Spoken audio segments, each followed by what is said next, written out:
On 11th March 2020, the WHO declared COVID-19 a global pandemic. Since then, the lives of people around the world have revolved around masking up, Zoom meetings, and 20-second hand washes. Millions of lives lost and many more have been left with a diminished lung capacity and other complications. With the second wave of the COVID-19 virus affecting India more adversely than most countries, doctors from around the world tell us why getting vaccinated is imperative now more than ever.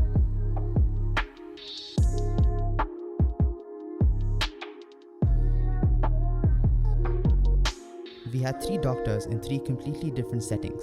Dr. Chinnadurai R, a consultant in critical care, Dr. Anand Shukla, an associate professor in MCODS Manipal, and Dr. Srinivas Rao, an oncologist from South Carolina. We asked them the most common misconceptions and questions that were running on news and social media. These were their answers.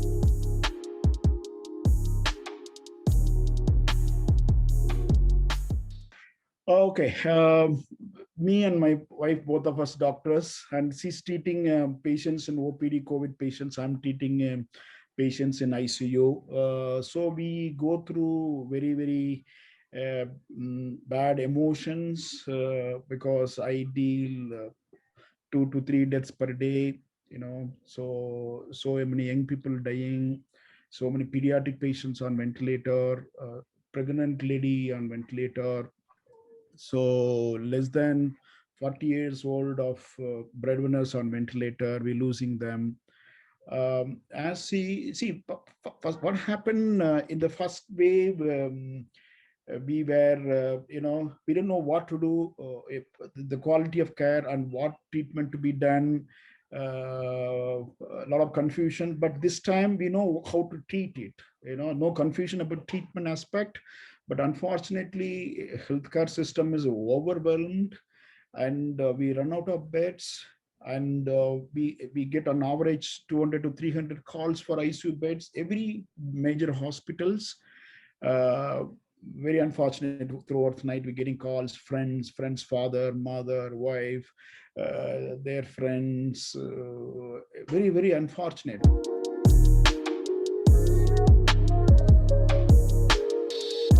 See, how does a vaccine works? Maybe for a non-medical individual, I will just tell it in a very layman language so that you understand the importance of it.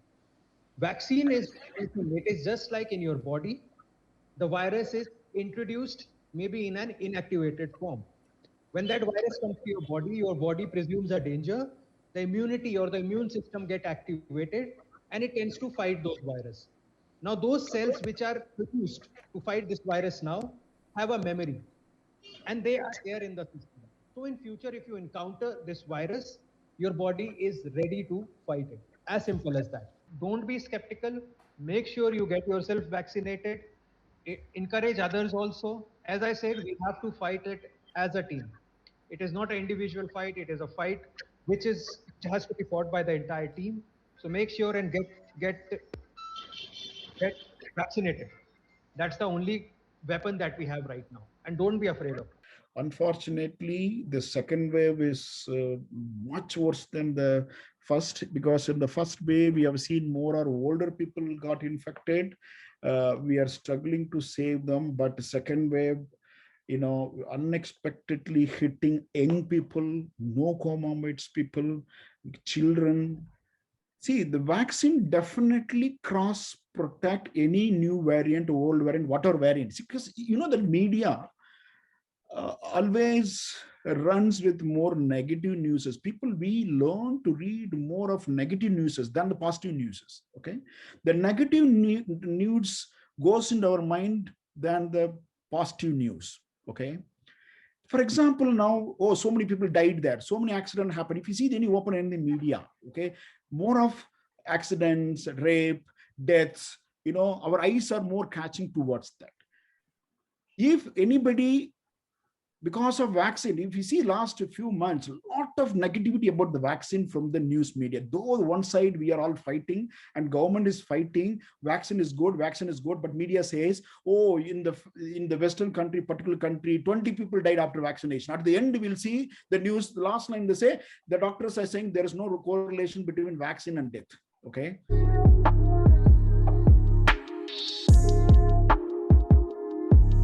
See, again, I will go into the biology of it.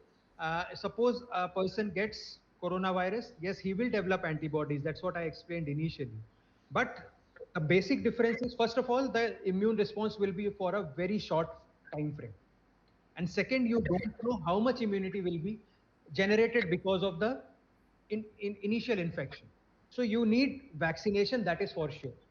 So I was just going through a literature, recent literature that has come up, because there was some confusion regarding this time frame. So the recent literature says, suppose a person tests positive on 1st May. I'm just going by date wise. So on the 14th day, if he tests negative, 14 days quarantine anyways is advised. So on the 14th day, he tests negative for COVID virus. So from that day, you have to wait for at least 8 weeks.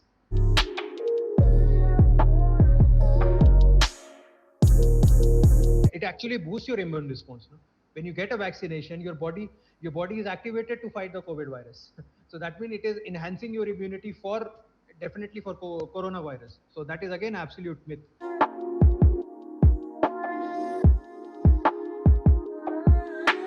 So as of now, 150 million people in USA have been vaccinated. The stories that you hear of problems with the vaccine are simply completely dwarfed by the number of the people who are getting vaccinated. The denominator is so huge, 150 million people. It's not a few thousand or 100,000, it's 150 million people. So if you talk, for example, of the third vaccine, you didn't mention Johnson & Johnson, which has been linked to getting blood clots. They have all been in young women, and so far there have been, I think, 7 deaths out of some 7 or 8 million Johnson & Johnson vaccines given. So the risk is so small. That's why the CDC and the European agencies said, go ahead and use the Johnson & Johnson vaccine with the caveat of understanding that you may be having a problem, but the risk far is less than the benefit, is less than the risk. How should I say it? The benefit far overweighs the risk. One of my colleagues, for example, had the first vaccine, got infected by a patient and got the full brunt of the coronavirus. Within 4 weeks, he was able to take the vaccine without any problem. There was a question of whether there would be a more severe reaction, but that was not the case.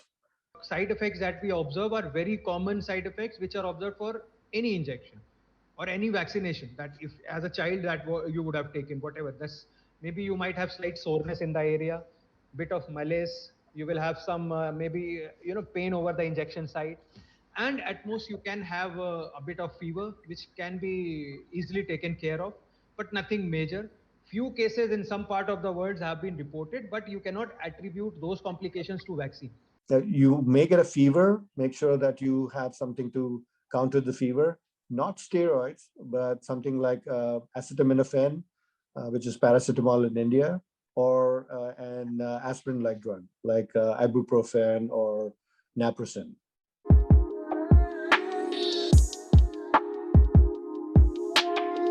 The transmission of the virus after vaccination has been studied in some settings, and it's clear that the transmissibility of the virus drops down significantly after being vaccinated.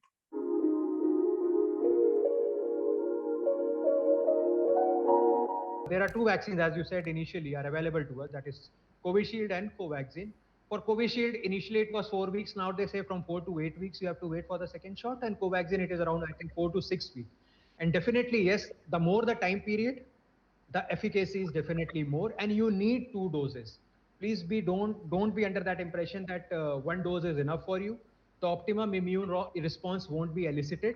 So make sure at the designated date you go and get the vaccine. That is 4 to 6 weeks for Covishield, and Covaxin it is 4 to 6 weeks for Covaxin and 4 to 8 weeks for Covishield. And yes, more time definitely improves the response or the immunity that imparts to the individual.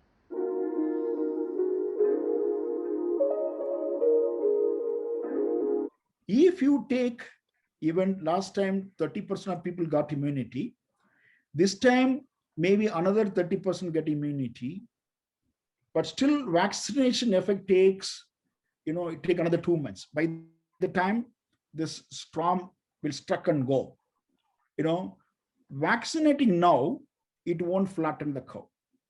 because if you know vaccination done, it takes another 2 months to get peak immunity minimum. Once you get into the general population and vaccinate everybody above 18 and so forth, the herd immunity increases dramatically. And my logic of this is that the younger people are more likely to be out and about and more likely to socialize. They're more likely to transmit.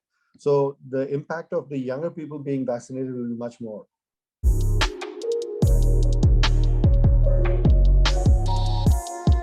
You have an offer of vaccination, please get vaccination as early as possible. And I think government may not able to supply on day one all of you vaccination. You stand in queue 1 or 2 days, 3 days later also, don't worry. You go and get vaccinated. There is no major side effect. Don't worry about, don't have a choices. I want only Covishield, I want only Covaxin.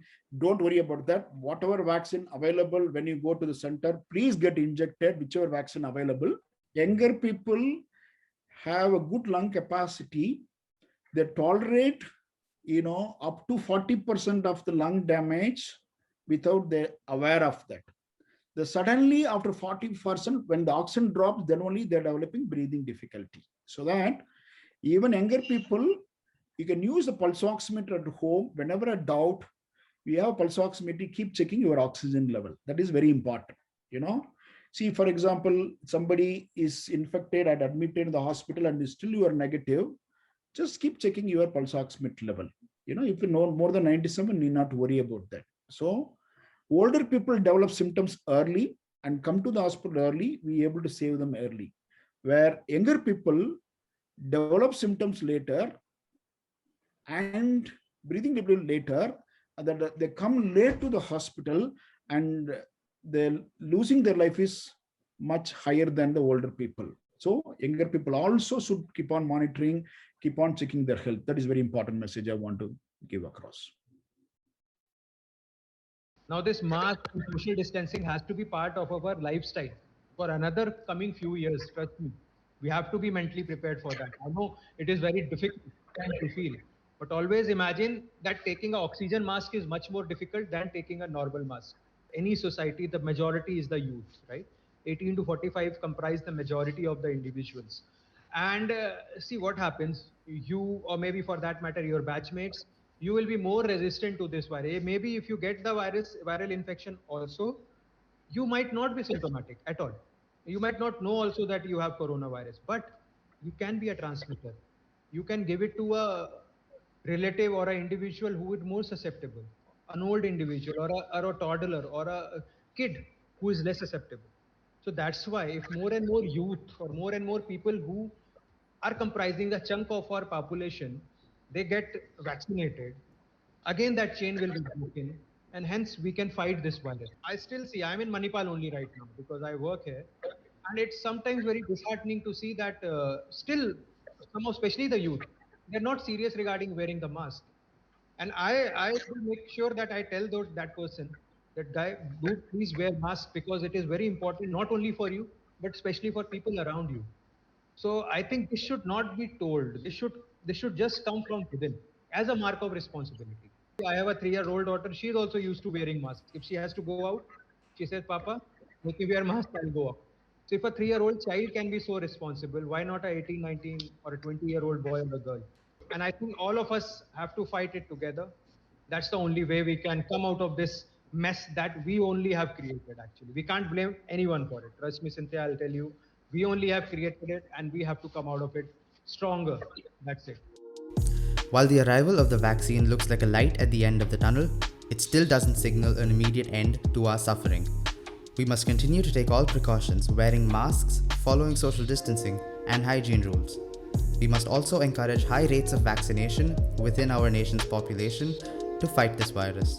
Let's also take a moment to appreciate and thank all the people at the front line battling COVID-19 despite everything. In times like these, where the death toll is skyrocketing and our loved ones are in danger, you gave us hope and took care of us. We can never thank you enough, but we can try. In case of any queries regarding the COVID-19 vaccination, you can reach out to us on our Instagram, which is linked in the description below. Stay home, stay safe, and get vaccinated.